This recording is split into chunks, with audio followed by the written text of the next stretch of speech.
Good afternoon, folks. This is the first drive I've captured that is not technically a commute of some sort. Today is a special edition of Commutes with Jim. This may be, unlikely, but possibly may be the last time I drive this car as its owner. There will likely be a new owner in the next 10 days. Possibly my own company. I might sell this car to my company. I might trade it into a car dealer, or sell it to a car dealer, sell it to a third party, so have you. Went in for my regular oil change, and I thought the car was driving well, honestly. I think it's been driving well. It's got a strong drivetrain. The car repair shop that did the oil change, I think that because I left it there all day, they decided to go to town looking for things to fix. They are claiming that a seal on my transmission is leaking fluid. They claim a bolt is broken and needs replaced. And let's see, where do I go? I'll go this way. And they're claiming that all of the work now, between that and my heater, which is broken, just the rear heater, it's all going to be about $3,000, which is about 10% of a purchase price of a new car,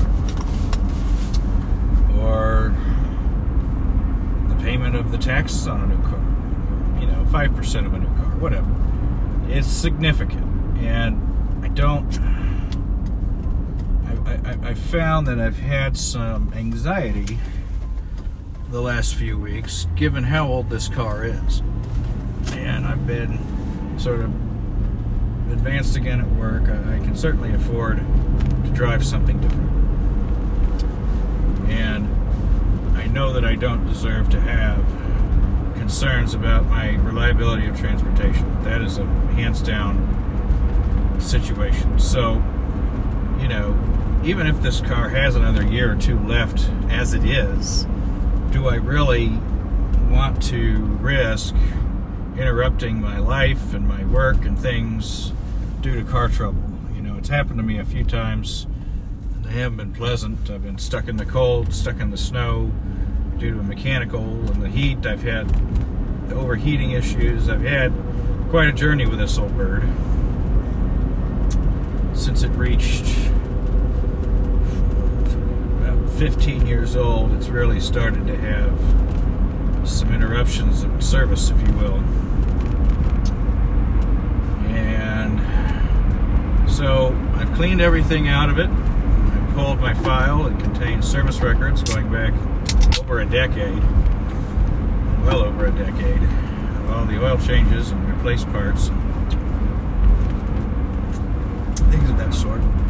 I've seen these cars selling about $6,000 to $7,000 in various conditions. I expect a trade value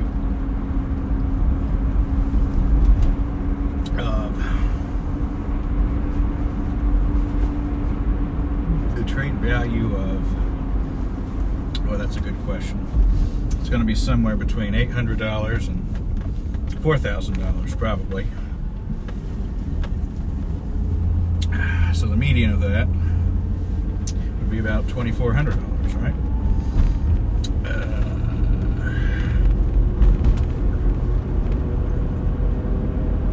Is that enough motivation to dump the car for good? Or should my company buy it from me and deduct the $2,500 off of my taxes? Should I buy it for myself for $7,000 and deduct that from my income under Section 179? If you think I could do that, if you can get a tax accountant on the phone this time of year, good luck with that. I could certainly use some tax deductions. So, some things are happening. I don't know what it's going to look like. It takes a lot to motivate me, but after several months of researching, I found a car that's caught my attention. And much like a certain woman caught my attention, there wasn't much you could do to stop me. from going after it. So, will someone else buy it? Maybe. If they do, it wasn't meant to be.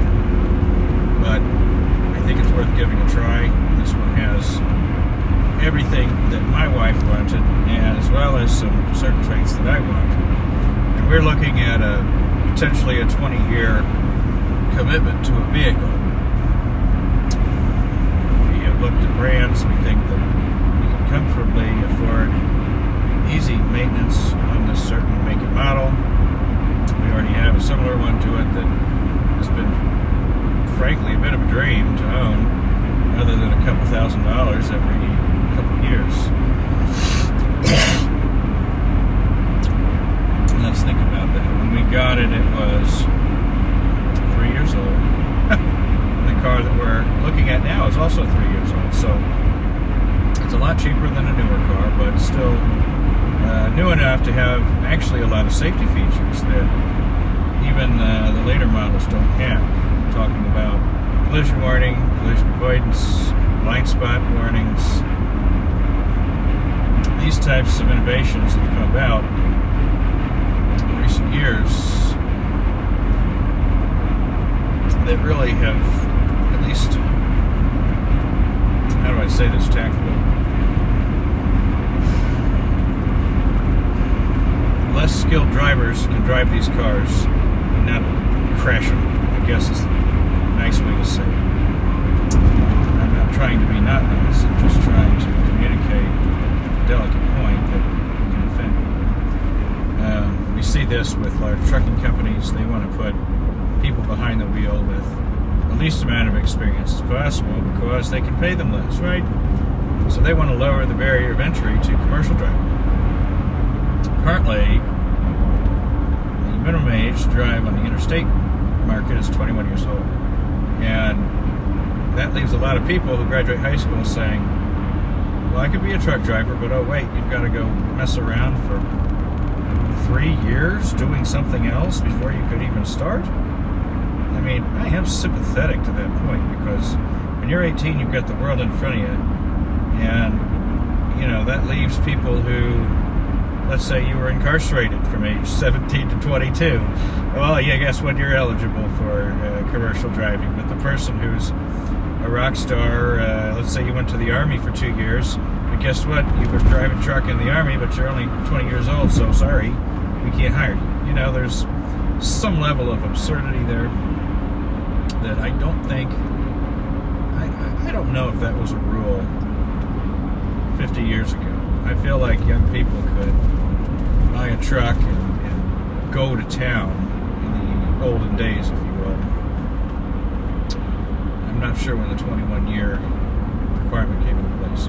But are the people who want to roll back this requirement concerned about young people? Not really.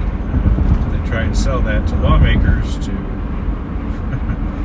help their agenda being the lowest possible personnel cost requirement for their companies.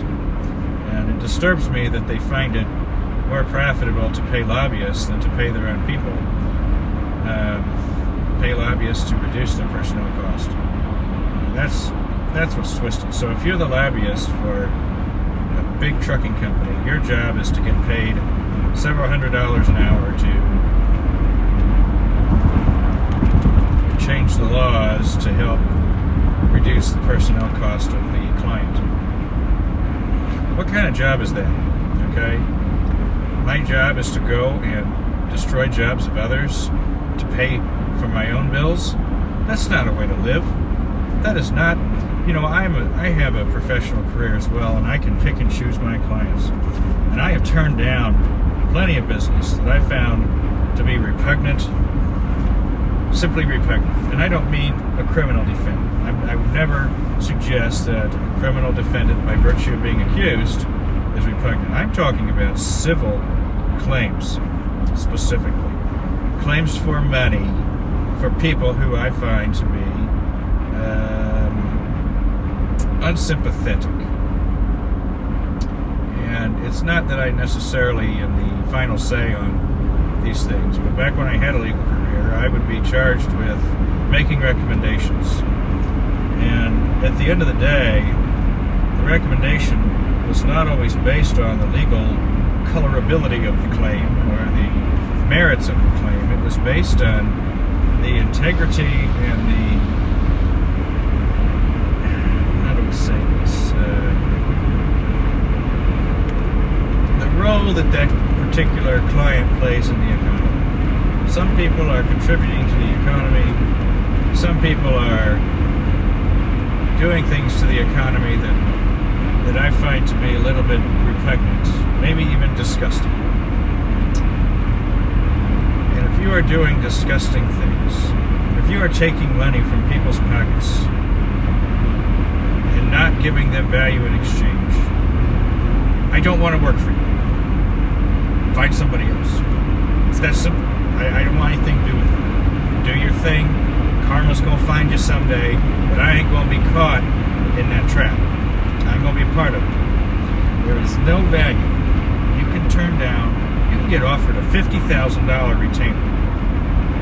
But if that retainer is going to mess up your sleep at night, your sleep is worth way more than one $50,000 check, most of which goes to the government anyways, and overhead and everything else. What are you really walking away with from that? Maybe you get a hat tip from your law partners or something, a little more touching by your spouse or something that night, but so what? That's not worth the haunting. There's a level of haunting that follows all, I would argue, perhaps all service professionals. Long after the check's cashed and the money spent, you have to ask yourself, what is the level of haunting that will follow this work?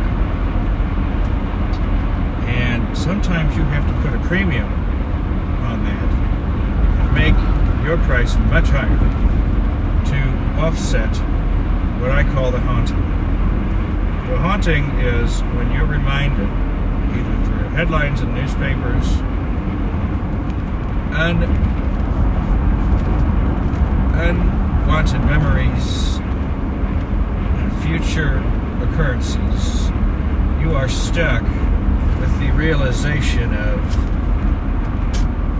oh, I did that. That was me. Or I helped that come to be. And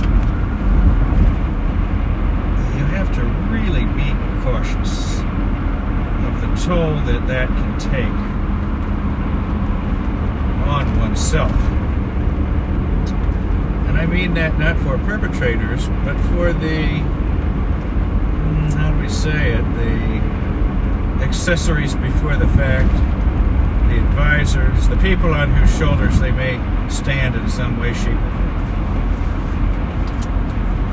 You can have the cutest child or grandchild on the planet that cannot erase the haunting. You can drink all the drink in your bar, and it will not erase the haunting. You can spend $1 million on therapy, and it will not replace the haunting.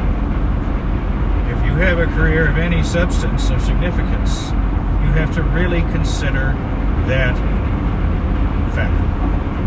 And this applies even on smaller scale. Actually, it applies on small scale and large scale specifically, because there are a lot of people who, on the very front lines, the ones who are too scared to blow the whistle or lose their job, they're the ones being asked to execute nonsense on a daily basis. And they've been placed in a tight culture that tells them what they're doing is not only right but good, until they have the cultural awakening, until somebody finds out about it. Suddenly, you were in the wrong all along. Your instincts have been right all along, and you let the rottenness get the better of you. So that's how it works on the small scale. The haunting works, and you wonder why people are walking off jobs. How could the people at the Boston market walk off the job on Thanksgiving? Well, they're getting paid $12 an hour and being told to deal with a whole bunch of nonsense, probably wage and hour violations to boot, and guess what? It simply isn't worth staying on the job. It simply isn't. You could call it haunting, you could call it baggage, you can call it whatever you want. But there's a certain level of tolerance and intolerance that is always being pushed in a lot of cases. And it's something that our economy has to deal with.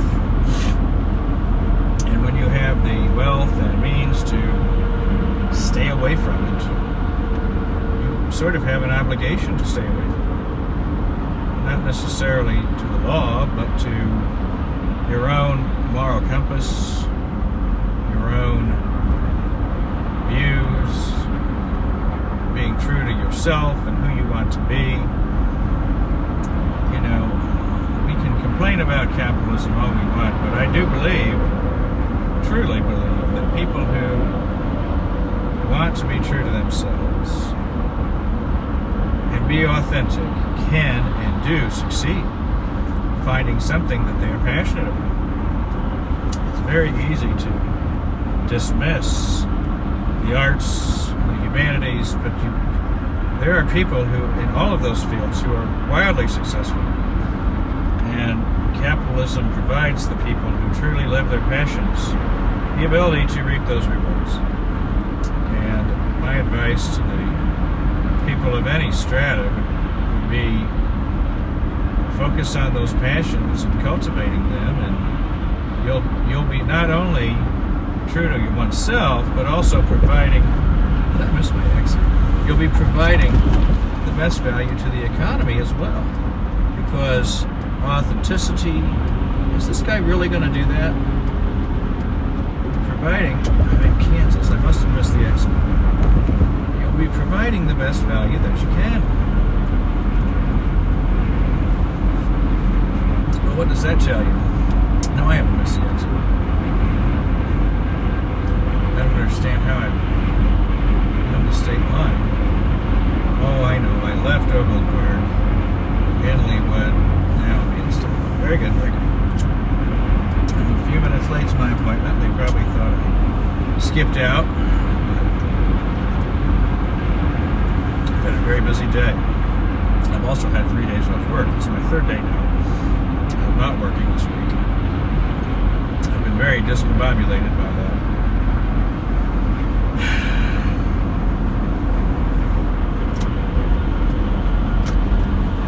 But, you know, I don't have a lot to say about car safety today because I'm focused on potentially making a big change. And we'll see. This is not a great climate for a loan. I had been very firmly convinced that I would not use a loan product to buy a car. And the realities of that effort are not looking good. Maybe a 3-year loan, a 4-year loan, maybe a compromise further, I don't know. I want to obviously not be in debt if I can avoid it, but I also know that if you're buying the right asset, while it may be depreciating, it's providing good value well beyond the term of the loan.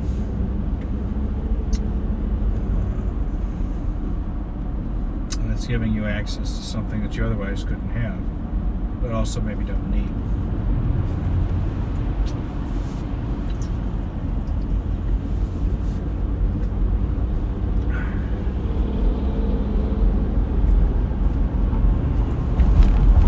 I'm going in with an open mind and a fair mind, and we'll see what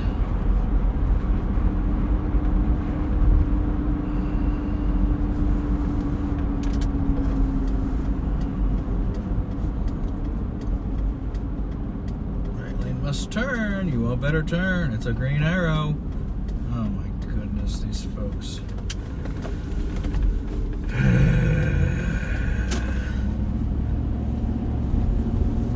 Speaking of folks, I'm going to say goodbye for now.